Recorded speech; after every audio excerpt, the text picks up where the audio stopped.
എത്രയോ ദിവസമായിട്ട് ഈ ക്യാമ്പ് ആരംഭിച്ചു എന്നുള്ളതാണ്. അങ്ങനെ വിചാരിക്കാനുള്ള ഒരു കാരണം, ഞാൻ ഇന്നലെ വന്നുകൂടെ, അപ്പോൾ ഇന്നലെ മുതൽ ഞാനിവിടെ ഉണ്ട്. മറ്റൊന്ന് വീട്ടിൽ നിന്ന് പോയിട്ട് 4 ദിവസമായി. കാരണം സാഹിത്യ അക്കാദമിയുടെ കവിതാ ക്യാമ്പ് ചക്കട്ടപ്പാറ കോഴിക്കോട് നടക്കുന്നുണ്ട്. ആ ക്യാമ്പിൽ കേശാരിവാദം മുങ്ങിയിട്ടാണ് ഞാൻ ഇവിടേക്ക് കടന്നു വരുന്നത്. അപ്പോൾ തുടർച്ചയായി പങ്കെടുക്കുന്നത് എത്രാമത്തെ ദിവസമെന്ന് യാതൊരു പിടി കിട്ടിയില്ല. എനിക്ക് ഇന്നത്തെ അവസാന സെഷൻ ഈ ക്യാമ്പിൻ്റെ ഹൈലൈറ്റ് എന്ന് പറയണത്, ഹൈലൈറ്റ് എന്ന് പറയുമ്പോൾ നമ്മളെല്ലാവരും നാളത്തെ യാത്രയാണ് പ്രതീക്ഷിക്കേണ്ടാവും. എന്നാലും ഞാൻ വിചാരിക്കുന്നത് ഏറ്റവും മീനിങ് ഒരു കാര്യം നൽകി ഈ 3 പേർ, 4 പേരുണ്ട് എങ്കിലും 3 പേര്, 4ാമത്തെ ആളുകൾക്ക് ആവശ്യങ്ങളുടെ ഭാഗമാണ്. ഈ 3 പേർ മുന്നിൽ നിന്ന് നയിച്ച ഈ കവിതാ ചർച്ചയാണ്. ഇത്രയും കവിതകൾ എല്ലാം കേൾക്കുകയും ഓരോ കവിതയും സ്പർശിക്കുകയും കൃത്യമായി അഭിപ്രായങ്ങൾ പറയുകയും ചെയ്തവർ എന്താണ് സാമാന്യമായി ഇതിൽ കണ്ട പ്രത്യക്ഷമായ ദോഷങ്ങൾ എന്നവർ പറഞ്ഞു. ഈ കവിതയുടെ ഓരോ കവിതയും പരാമർശത്തോട് പറയുന്ന കവിത എഴുത്തിനെ കുറിച്ച് സാമാന്യമായി നമ്മളെല്ലാവരും പരിഗണിക്കേണ്ട ചില പ്രധാനമായ കാര്യങ്ങൾ പലയിടത്തായി പല തവണയായി ഈ 3 പേരും നിർദ്ദേശിച്ചുള്ളതാണ്. നിങ്ങൾ ഇവരുടെ പ്രശ്നമൊക്കെ റെക്കോർഡ് ചെയ്തിരുന്നെങ്കിൽ അതിലോരോ കവിതയുടെയും ദോഷമായി പറയുന്നത് അല്ല ഇന്നത് കൂടി ചെയ്യാമായിരുന്നു എന്നുള്ളത്, അത്തരം നിർദ്ദേശങ്ങളെല്ലാം കൂടി പരിഗണിച്ചു കഴിഞ്ഞാൽ കവിത എഴുത്തിൽ ശ്രദ്ധിക്കേണ്ട പാഠങ്ങൾ എന്ന് പറയുന്നൊരു സമഗ്രമായ നിർദ്ദേശമായിട്ട് മാറുമായിരുന്നു. എല്ലാ കവിതയോടും അവർ ഒരു മുഷിച്ചിലും കൂടാതെ ശ്രദ്ധിച്ച് കേട്ടിരുന്ന് നല്ല തരത്തിൽ അഭിപ്രായം പറയും. അഭിപ്രായങ്ങൾ പറയാൻ പറ്റിയ നല്ല കവിതകൾ ഉണ്ടായി എന്നുള്ളതാണ് ഈ ക്യാമ്പങ്ങൾക്ക് ഞാൻ നൽകുന്ന പൂച്ചെണ്ട്. ഇതത്ര ഞാൻ വരുന്നത് സാഹിത്യ അക്കാദമിയുടെ ക്യാമ്പിലാണ്. കേരളത്തിലെ ഏറ്റവും മികച്ച യുവപ്രതിഭകളുടെ വരവാണ്. അപ്പം ഞാൻ അവിടുന്ന് വരുമ്പോൾ തന്നെ എനിക്കൊരു വിചാരം ഉണ്ടായിരുന്നു, ക്യാമ്പിലുണ്ടായിരുന്നു ആ ക്യാമ്പിൽ അത്ര ഗംഭീരമായിട്ടുള്ള കവിതകളാണ് വരുന്നത്. അപ്പം ഇത്ര വലിയ കവിതകളൊക്കെ വന്നൊരു സ്ഥലത്ത് നിന്ന് നമ്മുടെ ക്യാമ്പിൽ പോയാൽ എന്താവും എന്നൊരു വിഷമത്തിലും വേവലാതിയിലുമാണ് ഞാൻ വരുന്നത്. പക്ഷെ എൻ്റെ വേവലാതിക്ക് ഒരു അടിസ്ഥാനവുമില്ല. മലയാളത്തിലെ ഏറ്റവും മികച്ച അസ്ഥിബലമുള്ള കവികൾ ഈ ക്യാമ്പിൽ പങ്കെടുക്കുന്നുണ്ട്. അത് നമ്മുടെ ഒരു നേട്ടമാണ്. നമ്മൾ ചിരകാലം നടത്തിക്കൊണ്ടിരിക്കുന്ന പ്രവർത്തനങ്ങളിൽ നമ്മളുടേത് മാത്രമല്ല, പല സാഹിത്യ ഗ്രൂപ്പുകളായി പല പ്രസ്ഥാനങ്ങളായി കേരളത്തിലിപ്പോൾ വളരെ സജീവമാണ് ഇത്തരം ഗ്രൂപ്പുകൾ, ഇത്തരത്തിൽ വാട്സപ്പ് ഗ്രൂപ്പുകൾ. അത് തമ്മിൽ ചേരില്ല, തമ്മിൽ ചേർന്ന് കണ്ടു കഴിഞ്ഞാൽ പരസ്പര പ്രശ്നമാകും. എങ്കിൽ പോലും ഇവരെല്ലാവരും ചേർന്ന് കേരളത്തിൻ്റെ അങ്ങേയറ്റം മുതൽ ഇങ്ങേയറ്റം വരെ നടത്തിക്കൊടുക്കുന്ന പ്രവർത്തനങ്ങളുടെ ആകത്തുക കൂട്ടിവെച്ചാൽ ഞാനൊക്കെ പ്രവർത്തിക്കുന്ന സാഹിത്യ അക്കാദമി ചെയ്യുന്ന പ്രവർത്തനങ്ങളൊന്നുമല്ലാതെ ഈ മനുഷ്യർ കടം വാങ്ങി കഷ്ടപ്പെട്ടും കീശയിൽ നിന്ന് എടുത്ത് ഉണ്ടാക്കിയെടുക്കുന്ന ഈ സാഹിത്യ പ്രവർത്തനം ഉണ്ടല്ലോ, സാഹിത്യ അക്കാദമിയുടെ പ്രവർത്തനങ്ങളെ ബഹുദൂരം പിന്നിലാക്കുന്ന വിധത്തിലുള്ള അതിഗംഭീരമായൊരു സാംസ്കാരിക സാഹിത്യ പ്രവർത്തനമായി കേരളത്തിൽ സജീവമായി നിലനിൽക്കുന്നു. ആ ഒരു അന്തരീക്ഷം കേരളത്തിൽ നിലനിൽക്കുന്നുണ്ട്. കാവിശിക മാത്രം ചെയ്യുന്നതല്ല, കാവിശികയെ കൊണ്ട് ആവുന്ന വിധത്തിൽ ചെയ്യുന്നു. അങ്ങനെ ഓരോരുത്തരും അവരെക്കൊണ്ടാവുന്ന വിധത്തിൽ ഓരോ സംഘടനയും ഓരോ കൂട്ടായ്മയും ചെയ്തുകൊണ്ടിരിക്കുകയാണ്. ഇവരെല്ലാവരും കൂടി ചേർന്ന് കേരളത്തിൻ്റെ സാഹിത്യ മണ്ഡലത്തെ വളർത്തിയെടുക്കുന്നു. എഴുത്തുകാർക്ക് സ്നേഹം നൽകുന്നു, ആത്മവിശ്വാസം നൽകുന്നു, അവരുടെ കൈപിടിക്കും. അവർ വീണു പോകുമ്പോൾ കൈപിടിക്കുന്നു. അവർ പിന്നോക്കം പോരുമ്പോൾ നിശബ്ദരായിരിക്കരുത്, വരൂ, സംസാരിക്കൂ, കൂട്ടുചേരൂ എന്ന് പറയുന്നു.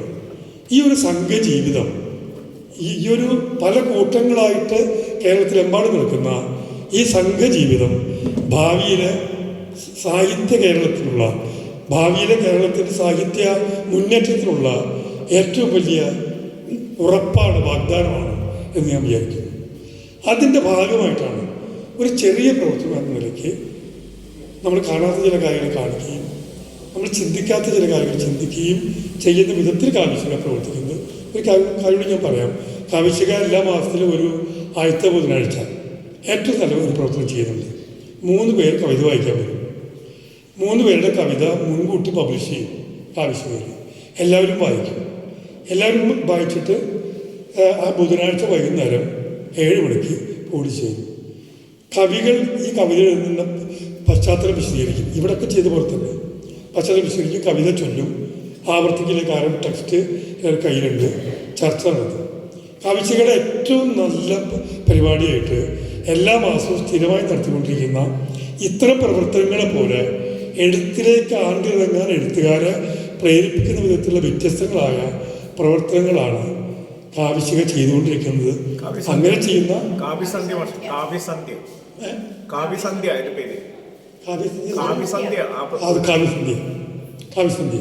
വേറെയുണ്ട്, പല തരത്തിലുള്ള പങ്ക്തികളും നിൽക്കുന്നുണ്ട്.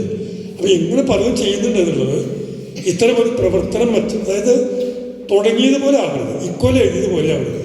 ഞാൻ കാര്യം പറയാം. ഇവിടെ നേരത്തെ പറഞ്ഞു, ഞാൻ കോവിഡ് കാലത്ത് എഴുതിയൊരു കവിത ഇവിടെ ആരോ വായിച്ചു. കോവിഡ് കാലത്ത് എഴുതിയ കവിത ചെയ്യാനാണ്. കോവിഡ് കാലത്ത് എഴുതിയൊരു കവിത ഞാൻ അന്ന് എഴുതി 2017 എഴുതിയ കവിത എന്ന് പറഞ്ഞിട്ട് ആരോ വായിച്ചല്ലോ. അല്ല, ആളാരും ആവട്ടെ, അവർ ചൂണ്ടിക്കാണിക്കാനില്ല. ആ പരിപാടി വേണ്ട നമുക്ക് കേട്ടോ. അന്നത്തെ കവിതയ്ക്ക് അന്ന് കഴിഞ്ഞു. ഞാൻ 7-8 കൊല്ലം മുമ്പ് എഴുതിയൊരു കവിത കൂടി വീണ്ടും ക്യാമ്പിലേക്ക്. ഞാൻ പണ്ട് സാഹിത്യ ക്യാമ്പിൽ കേരളം മുഴുവൻ സഞ്ചരിക്കുമ്പോൾ ഒരേ കവിത കൊണ്ട് എല്ലായിടത്തും എല്ലാ ഗ്രൂപ്പിലും വരുന്ന ഒരാളെ ഞാൻ കണ്ടു. അവസാനം ഞാൻ പറഞ്ഞു, ഒന്നുകിൽ ഇനി താമരണ്ട, അല്ലാതെ ഞാൻ പറ്റില്ല. അവസാനം ഞാൻ നിർത്തി. പിന്നെ അയാളെക്കുറിച്ച് ഒന്നും കേട്ടിട്ടില്ല. എല്ലാ ക്യാമ്പിലും എത്തും. ആ കവിത നല്ലതാണ്. ആ നല്ലതായതുകൊണ്ട് അയാൾ എല്ലായിടത്തും ആ കവിത തന്നെ പേര് ചൊല്ലും. എല്ലായിടത്തും അയാൾ നമ്പർ ഉണ്ടാവും. അയാളെ ഒറ്റ കവിതയുള്ളൂ, പിന്നില്ല. ആ പരിപാടി പറ്റില്ല. കഴിഞ്ഞ കൊല്ലത്തെയും വേണ്ട. നമ്മളിനി ക്യാമ്പുകളിൽ വന്നാലും കാവ്യശികയിൽ വന്നാലും നമ്മൾ എഴുതിയ പുതിയ കവിത മാത്രം മതി. പഴയത് തന്നെ കൊണ്ടാടി നടക്കാൻ കാവ്യശിക സമ്മതിക്കില്ല. തമ്പിടുന്ന പരിപാടി കാവ്യശികയിലില്ല. മനസ്സിലായില്ല? ഒരു കവിത കണ്ടാൽ ഒരു തമ്പ്, ആ പരിപാടിയില്ല. അപ്പം ചെക്ക് വെക്കും. ആര്? നമ്മുടെ അതെന്താ ചെയ്യേണ്ടത്? നമ്മൾ വാക്കുകൊണ്ട് എഴുതിയിടണം.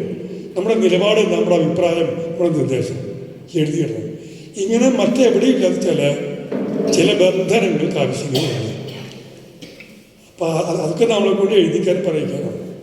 കാവ്യശിക വെച്ചൊരു പ്രധാന നിർദ്ദേശം, അത് ഇപ്പം അത്ര കൃത്യമായിട്ട് പാലിക്കലില്ല. അതെന്താ വെച്ച് കഴിഞ്ഞാൽ, നമ്മളൊരു കവിത പോസ്റ്റ് ചെയ്യും മുമ്പ് അതിന് തൊട്ട് മുമ്പ് അതിൽ വന്നിട്ടുള്ള 5 കവിത വായിച്ച് അഭിപ്രായം പറയണം. അഭിപ്രായം എഴുതിയിടണം. എന്നിട്ട് വേണം ഒരു കവിത പോസ്റ്റ് ചെയ്യാൻ. അല്ലാണ്ട് ഞാൻ വരിക, എൻ്റെ കവിത പോസ്റ്റ് ചെയ്യുക, ഞാനങ്ങ് പോവുക, വൈകുന്നേരം ഞാൻ എടുത്ത് നോക്കുക, എൻ്റെ കവിത കുറിച്ച് എത്ര പേര് കമൻറ്റ് ചെയ്തിട്ടുണ്ട്, എൻ്റെ കവിത കുറിച്ച് ആരും ഒന്നും പറഞ്ഞില്ലല്ലോ. ആ പരിപാടി ഇല്ല അവിടെ എൻ്റെ ഒന്നുമില്ല, എല്ലാവരും കൂട്ടായാണ്. അങ്ങനെ കാവ്യശിക മുൻപോയിക്കൊണ്ടിരിക്കുന്നത് അത്ര വലിയ സംഭവമൊന്നുമല്ല, പക്ഷെ അത്ര ചെറുതുമല്ല. കാരണം ജീവിതത്തിലൊരു വലിയ പ്രവർത്തനം എന്ന നിലയ്ക്ക് കാവ്യശിക ജീവിതത്തിലൊരു പ്രധാനപ്പെട്ട, സ്വന്തം ജീവിതത്തിൻ്റെ പ്രധാനപ്പെട്ട ഭാഗമാണ് ഇത് കണക്കാക്കി പ്രവർത്തിക്കുന്ന കുറേ പേർ. അത് ഞാൻ നേരത്തെ പറഞ്ഞ ജഡ്ജിങ് പാനലിൻ്റെ പേര് നോക്കിയാൽ നമുക്ക് മനസ്സിലാവും. അവർ ഓരോരുത്തരും കാവ്യശികയ്ക്ക് വേണ്ടി എന്തെല്ലാം ചെയ്തുകൊണ്ടിരിക്കുന്നുള്ളത്. അവരുടെ ജീവിതമാണ്, അവരുടെ വിയർപ്പാണ് ഈ കാവ്യശിക എന്ന് എല്ലായിടത്തും പറയുന്ന ഒരു സംഘടനയുടെ പേര്. അപ്പം ഞാൻ പറഞ്ഞു വന്നത്, അങ്ങനെ കാവ്യശിക ചെയ്തതുപോലെ പലരും ചെയ്യുന്നുണ്ട്. ഒന്നും മറ്റൊന്നിനേക്കാൾ മോശമൊന്നുമല്ല. എല്ലാവരെയും നമ്മൾ പിന്തുണയ്ക്കണം. ഒറ്റയ്ക്ക് ഇരുന്ന് എഴുതാൻ പറ്റുന്നവർ അങ്ങനെ ചെയ്തോട്ടെ. എങ്കിൽ പോലും ഒറ്റയ്ക്കല്ല ചെയ്യേണ്ടത്. അങ്ങോട്ടും ഇങ്ങോട്ടും സംസാരിച്ചും പങ്കുവെച്ചും നമുക്ക് എല്ലാവരും ചേർന്ന ഒരു കൂട്ടു ജീവിതം വേണം. അത് നമ്മളെ ബലപ്പെടുത്തും. ഒറ്റയ്ക്ക് നമ്മളെ തോൽപ്പിക്കുന്ന ഒരു ജീവിത അന്തരീക്ഷമുണ്ട്. അവിടെ നമ്മൾ തോൽക്കാതിരിക്കുമെങ്കിൽ ചിലപ്പോൾ നമ്മുടെ വീടിന് പുറത്ത്, നാടിന് പുറത്ത് ഉള്ള ചില ചങ്ങാത്തങ്ങളുടെ വലിയ ശൃംഖല നമുക്ക് വേണം. നമുക്ക് ജീവിക്കാൻ, നമുക്ക് നാളെയും ജീവിക്കാം. നമ്മൾ ആത്മഹത്യ ചെയ്യില്ല തീർച്ചയായും. അതുകൊണ്ട് ഓരോ മനുഷ്യനും ഇത്തരത്തിലുള്ള കൂട്ടുകാരുണ്ടാവണം. ആ കൂട്ടുകാരെ ചേർത്ത് പിടിച്ച് നമുക്ക് ജീവിക്കണം എന്നുള്ളത് കൊണ്ടാണ് ഇതുപോലുള്ള സംഘങ്ങളിലേക്ക് വരണം എന്ന് നിങ്ങൾ പറയുന്നത്. ഞാൻ ഇത്തരം സമ്മാനം നേടിയ 3 പേര് പറയാൻ മാത്രമായിട്ട് കയറിയത്, പറഞ്ഞാൽ കയറി ഞാൻ പറയാൻ തുടങ്ങിയത്. അവർ ഞാൻ പറഞ്ഞിട്ട് ഈ 3 പേർ തീർച്ചയായിട്ടും ഈ ക്യാമ്പിൽ ഇന്ന് ഈ സെഷനിൽ കവിതകൾ മുഴുവൻ കേട്ട് വിലയിരുത്തി